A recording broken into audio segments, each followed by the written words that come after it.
Sorry. No, it's all right. You guys can...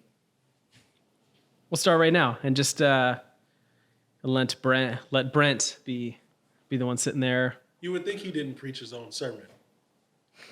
I tell you what I did do. I started out and I said, hey, I'm going to just take Brent's words. The sermon sucks. It's his fault. So I got to spin that back on him. I said that about Brent too. I said, if you don't like this, it's perfect.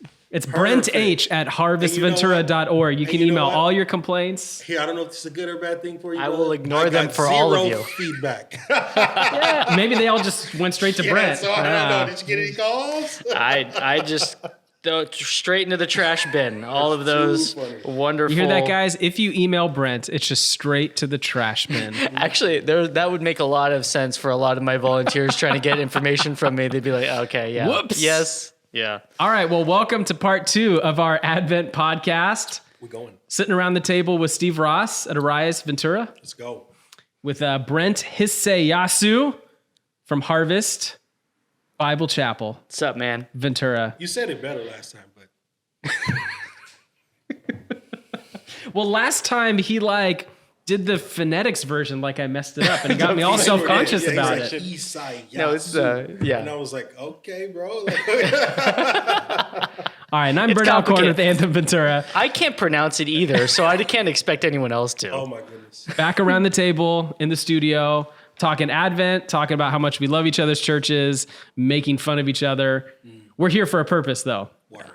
All right, so what we want to do last week was just that intro, right? It was just, let's let our churches in on some of the fun conversations that we have all the time, and let's maybe set the North Star, set the direction for where we want to head. Right. What we actually want to do over the next couple of episodes is be a bit more strategic and structured about what we're talking about. We are all preaching from a shared outline, right? It's not the same notes, it's not the same teaching, but we kind of came together, we prepped together. I tweaked the outline. Whatever. All right, we came together. 2 of us are sticking to an outline over here. We came together and we said, hey, here's how we want to break this series, refocusing our hope, Advent 2020. We want to break this up into 3 weeks. And then we all kind of went to base and we kind of are figuring out what that means for our churches. And actually, I like that you bring that up because my first question is going to be, where did everyone go on Sunday? Right. Where'd you guys go? So we all came with a few texts that were the similar, kind of an overarching theme, but maybe we put our different spin on it. We emphasize different things, maybe by the nature of gifting, maybe by the nature of church makeup, or what prophetically we thought our churches needed to hear, where we felt like the Spirit was leading us. So that's my first question is, where'd you guys go on Sunday? What'd you tweak? What'd you emphasize? How did you bring you to the sermon? And what was, as you're stepping away a couple days, we're recording Thursday, a couple days later, what are you walking away as like some of the big moments or big ideas? That's good. Go ahead, Brent. So I would say this was my first experience in collaborating over sermon prep, which was a fascinating, humbling, and awesome experience. So it was a great opportunity for me to just dive into some of the insights that you guys had in the text, and especially the definition. We all worked from a common definition for hope, and we said... Do you have that handy? Bring it up. Yes. Hope is the present life lived, remembering God's faithful past and had confidence in God's promised future. It's good. Yeah, good stuff. And so what we did at Harvest was we really camped out on that definition. Talked about like, hey, what fake hope is, what what we think hope is, what the world says hope is, and how that's all wrong. What real biblical hope is, and camped out on this idea that hope is this present life lived, remembering God's faithful past and confidence in God's promised future, and just let that sit and marinate with our people. Which was exciting and fun. I kept working throughout the week, looking for and just looking at all of the passages of the Old Testament where God promises something. Yeah. And the extent to which God goes to be faithful and fulfill the entirety of those promises. And that was just a great exercise for my soul. Like, so good. God went to the nth degree to fulfill the smallest detail Yeah. of every promise he made in the Old Testament from the first advent of Jesus. And so we looked back at Micah chapter 5, and we saw how Bethlehem was going to be the birthplace of the Messiah. And then look forward to Luke chapter 2 and all that God had to do to make that happen.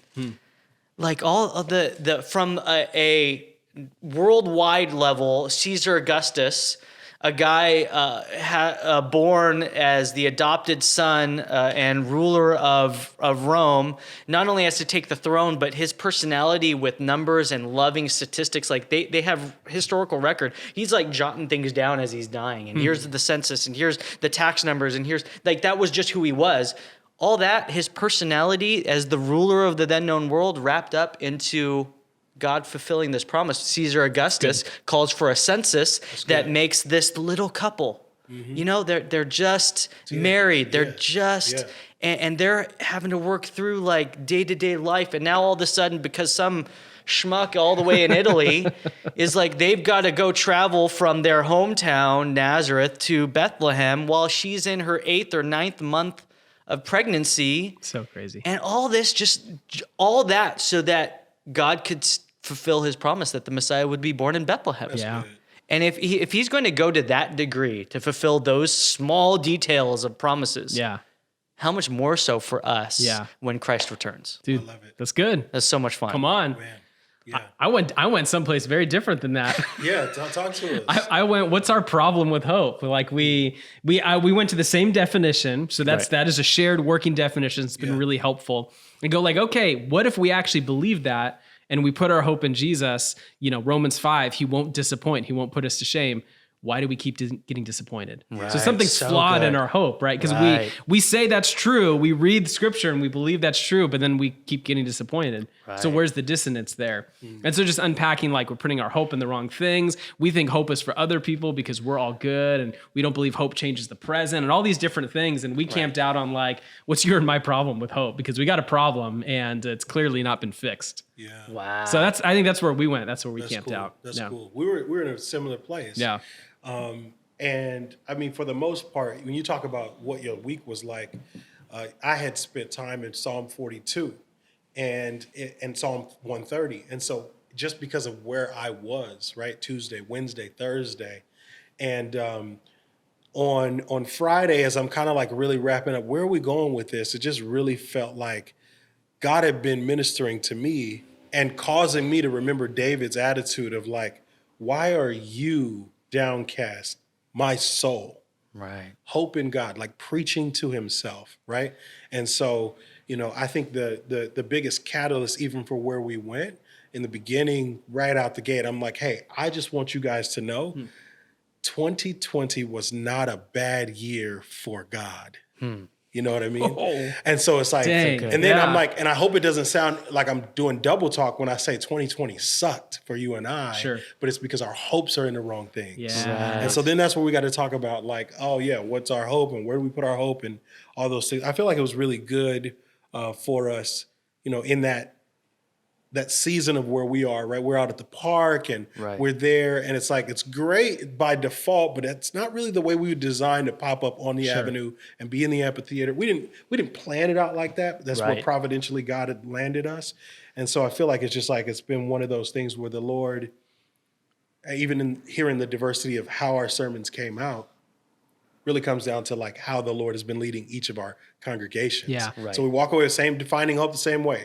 We walk away realizing we need hope, realizing that our only true hope is eternal, right? It's going to be based on Jesus, his work and who he is, that it's come to us in the incarnation. But then at the same time, it's like very different expressions for where our congregations are. Right. I love that. That's so cool. That's the unity we're talking about. Unity in diversity, not like sameness, but oneness. Right. I love that. That's worth highlighting because at this moment, early December, we're all in very different stages at a church. So you guys we're inside your building when that was allowed, and now you're outside on the field or in the front lawn? Front lawn. You're doing the front lawn outdoor gathering. Right. Yeah. You guys got kicked out of your old space, and you're not homeless, but you were at Kellogg 2 weeks in a row here, and are honestly searching for kind of what's next. Yeah, I mean, it's an interesting place to be, right? It is like, it's very different than Yeah. where Right. Harvest is, and even different from Anthem. And you guys are at. Yeah, we're decentralized. So we're in backyards, we're in Zoom communities, we're scattered all throughout. Yeah. Right. And so in different contexts,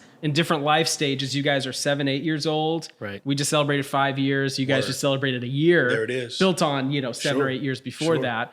But then this message of hope is still the same, but where its tentacles go out into the life of our congregation is so different. Yeah, it's good. But it's beautiful. It all fits in really nicely It together. does. It does. I want my people to hear what you guys are saying because it's so true in your sermons. They should be listening to it because it's like all of us in 2020. It's we had a failure of hope over and over again.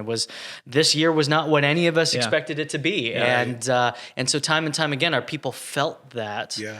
Throughout the year, they had hoped in something. They had hoped in happiness through something, and as they're not able to travel or not able to have Thanksgiving the way they wanted to, or their job falls out from under them, or all these hopes, dreams, plans. Man, just a necessary message for you guys to shepherd your people with, in a year we're always going to remember. Yeah, right. This is that. A moment where what was 2020 like for you? You got it. And it's going to be something in our minds just seared there. So it might as well be for us and the people of God. That was the year I redirected my hope to Jesus. All right, so here, Let's go. I got a little bit of homework for everyone watching or listening to this. If you got a spare hour and a half in the next week, listen to all 3 of our sermons back to back. See where we differed. Oh, that's cool. And see where we were the same. cool. And see the gospel that was going out and how it had different reaches into each one of our churches. Yes, that's cool. You'll have to find where we post ours. Brent, you'll have people who are going to actually do it. And our people won't do that. Your people will actually go track down our sermons. yeah, and- for And sure. then you'll get emails about something. And I'll get emails No, about some not at place all. I went off the wire. But We're still trying to figure out where the secret cabinet is for all your. All I'm my like, social every media time he posts. says he posts something, we can't find it. It's they're just, they're so exclusive. It's You back got to there. get in the So- club. it's back Social there. media is not my spiritual gift, so I'm so all thankful good. for churches like you who can hang there on that level. We just we're face to face, and we send carrier pigeons to carrier one pigeons another. and telegrams. goodness. All right, Yeah. next question. Out of your message, as we're all talking about where kind of we were, what did you leave out? What had to get cut? Or what did you regret not hitting after hearing somebody else? Like, where do you wish you would have gone? Let's say time notwithstanding, right? Sure. Where do you wish you would have done a little bit of extra or gone to a different place? I'll start. Like, listening to Brent, I wish I went more into the intricate details of how God has proved he's a faithful fulfiller of hope in the past. Yeah. Like I did maybe 2 minutes on that. I wish I did 10 minutes on let me trace for you and connect the dots in all the ways that God has already been faithful. So when Paul says to the Romans, hope does not disappoint, that's built on a thick foundation. Like, I wish I went there more. That's fine. Well, and I'm going to say the exact opposite. I'm going to turn it around and say you're exegeting your people and how they misplaced hope and what that looks like, what that feels like, and how they think other people need hope, and all the ways in which they interact with a lack of biblical hope. I mean, that's just good shepherding. That's just when you're up there. No one's ever accused me of good shepherding. That's great. I think that's good shepherding from your preaching, right? When you're up there and you've got this text open, and you're explaining this, and your people are like, "Oh yeah, I felt that on Thursday. Oh yeah, I did that last month. Like that was what went through my mind." The more you can connect this text to their lives and their feeling and their gut and their heart, man, that just shows the power of God at work in this text. Yeah. That's so good. I feel like when I listened, because I've already listened to Anthems, and I'm going to find Harvest. I'm gonna find that sermon. You're gonna find It's on AOL somewhere. Exactly. Yeah. But no, when I listened, It's on Netscape, AOL. yeah. Our MySpace page. So just right like you there. said, like time notwithstanding, right? Yeah. At the end of the day, we're out at the park. We're there. The kids are all with us in the amphitheater. So it was another 20-minute message. Sure. Right. And I've been known to go 50. So it's definitely like, even though it feels long for me, it was short. And I feel like maybe, for most of our people, it may have felt like it was half the time, because it Right. was. Yeah. And the way in which I gained that ground was it wasn't anchored in Romans 5 in the way in which our outline would have put it forward. What I actually did was I took Romans 5 and I gave that to the people as homework. So I think that the message and the things that I'm saying practically, God's not going to put you to shame, and we need healing, and we get hope through our suffering, those kinds of things. I really believe that will be an anchor to the soul for the folks who did the homework this week. Yeah. So the passive and the intentional and more, personal learning is we're trying to curate more learning environments. That's the name of the game for Arise right now. Is for us to transition our people towards being a reading people, to get them in more smaller groups with the Word of God open, whether that be in their homes or in smaller groups. So good. Right? And so the thing is like I'm giving away all kinds of stuff. One day I gave them too much. I was like, read Isaiah and Jeremiah, and then I want you to go and read Lamentation. And it's like, okay, this week, all right, But anyway, yeah. So not going there. I feel like I was throwing out some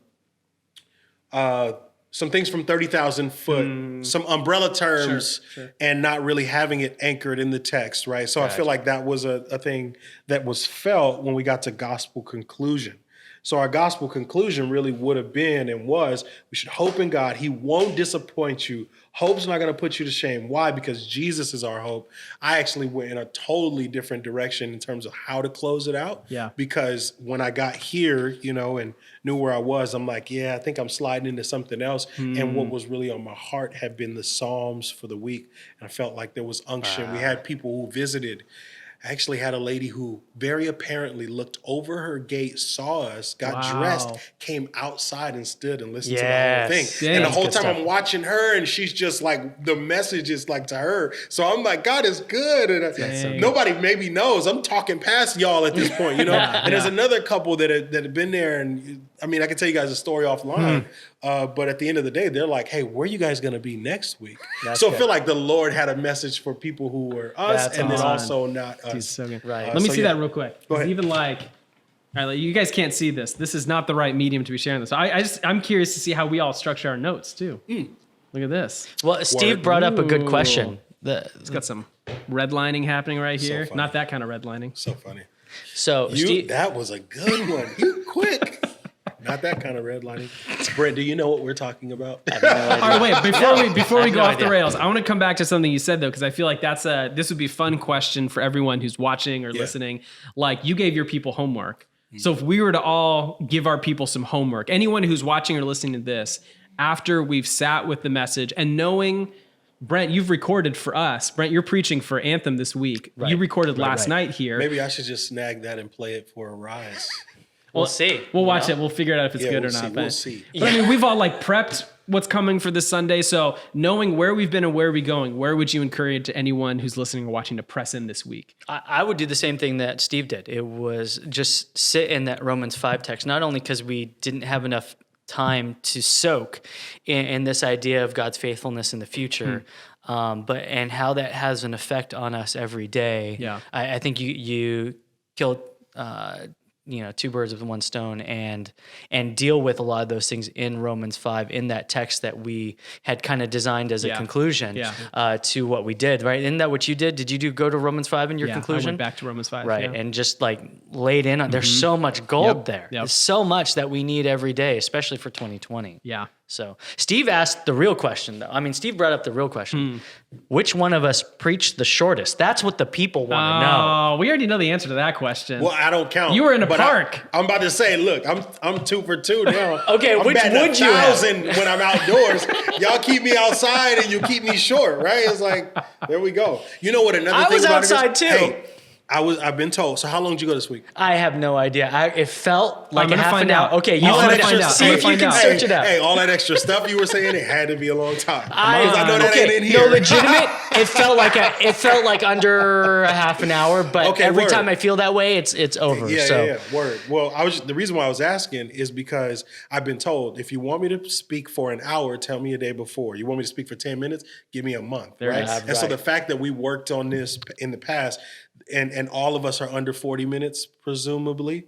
I would think that is part of. I'm gonna tell you. I'm gonna tell you right here. Yeah, that's part of it. I got the answer. Okay. So he said it felt like under 30 minutes. So he felt like it was 29 minutes or less. I felt that way. All right, give us the truth. And then you caught mine, so I did 40 even. Yep, but that was with a 5-minute prayer. Not including the prayer. Yeah, he was praying a long time. I don't count the prayer. So I Why, get 35 why did you? minutes. No, the prayer counts. Why doesn't the That's prayer bonus count? time. That's worship response, guys. Prayer's about to count against you. I take that away from our worship team. Hey, the prayer's going to count against you when he reads this number off. How long was it? I need as much handicap as possible. I just want to know how much blank feels like, because you said it felt like under 40. There was he said under 30. He said under 30. He said it felt like under 30. He brought his pulpit outside. Look at that. That's not me. That's my staff, and they made me do it. All right. Okay, there was no. Before we get to the number, there was a good. You know 10 what? minutes. We should have everybody. No, they're gonna go and look. I was gonna say, let's poll. What do everybody else think it was? I mean, it's kind of obvious. I'm already compensating because I lost this one. I'm sure. So we're landing the plane here. Clearly, we had to have been going for about 20 minutes so far. This is it. So give it to us. How long was it? 41 minutes and 39 seconds. That was you, me? That was you. Oh, all right. And you were 40. I was 40. Okay. So and you were 20. Here's what I know: you were from SoCal, because everywhere is about 20 minutes away. Clearly, it felt like under 30 minutes, right? You are 100%. You may as well be an Angelino through and through. Totally. That's North Hills, San Fernando Valley. Here I come.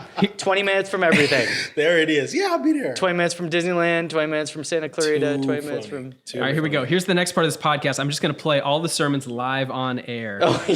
Just kidding. Just kidding. That would be awful. Look at that. That's like the, he's got the upshot beautiful. right there. Yeah, I didn't know you Come had all on. that. It's nice. It's nice. Ooh. It's good. All right. Whatever. I had like 10 minutes of just pure history in there, and I was counts. dying. That counts. No, it counts. That counts. And I was dying in it. It was, yeah. No, but it some seems of my like, people love that. No, it sounds I like got it's a text really message. good. Yeah. Thanks for all the history. I'm like, Dude, what? that sounds This like is it my was church. Really good. There was even in Psalm 42, right? I'm deep into the Jordan, Mount Hermon, and things like that, but I'm not giving that to our people at the moment. I'm just saying, hey, these are places of victory and overcoming, and he's saying God's been good and he's going to be good. Yep. And so again, bringing in the practical side of what good. Romans 5 would give to us, but you got to actually do the deep work, and I think that's the stuff that will be more and more appreciated over time from the maturing disciple. So I that's one of the things that, again, I wish I would have been able to do. It was a lot of fun. Yeah. I learned a ton. Like, I had no idea. Did you guys know this? Caesar Augustus is Octavius, versus Mark Antony. I did know that. I didn't know all the stats things that you were talking about, though. No, Yeah, I didn't know the first that's part. just I that's what he's actually didn't known. know that either, though. His I had no journals idea. are just filled with numbers and all this. So you think about, right? E2 Brute. All right, we don't got 10 minutes for the history lesson. All right. I was about to say, It's crazy. It's a lot. just go listen to the sermon. You need to y'all. listen Yeah, to go the listen- sermon. go listen to the sermon. It's nuts. The Lord fulfilling his promises. That's right. good. Unbelievable. Let's land this plane. All right, Okay. part 2 of this Advent podcast series. The response from you guys has been really fun and really awesome to engage with. I have no idea how you would contact us, but if you want to talk to us about anything, have us answer questions, email Brent, and he might. So or I might can not ignore read There you go. Yeah, There exactly. you go. Yeah. All right, that's it. What's email? Any final thoughts? We should think about how we're going to do this, because I think you're preaching for everybody this week. I don't need to say all the same stuff. I can just take it and play it for our people. Well, you should listen to the sermon first. That's fine. I know it's going to be somewhere remotely close, and maybe just 30 minutes longer. All right. If you're from Harvest, if you're from Anthem, thanks for watching, listening. If you're from Arise, thanks for watching. If you're from Harvest, I don't know how you stumbled upon this, but well done. So I'm just kidding. Harvest, I love you so much. You know that. So thankful that you guys are giving this a little bit of your time and finding it worthwhile. This is fun for us. I can't wait to do this again next week. Yeah. Killer. All right, everyone. Look forward to Brent teaching at your church this week. Cheers.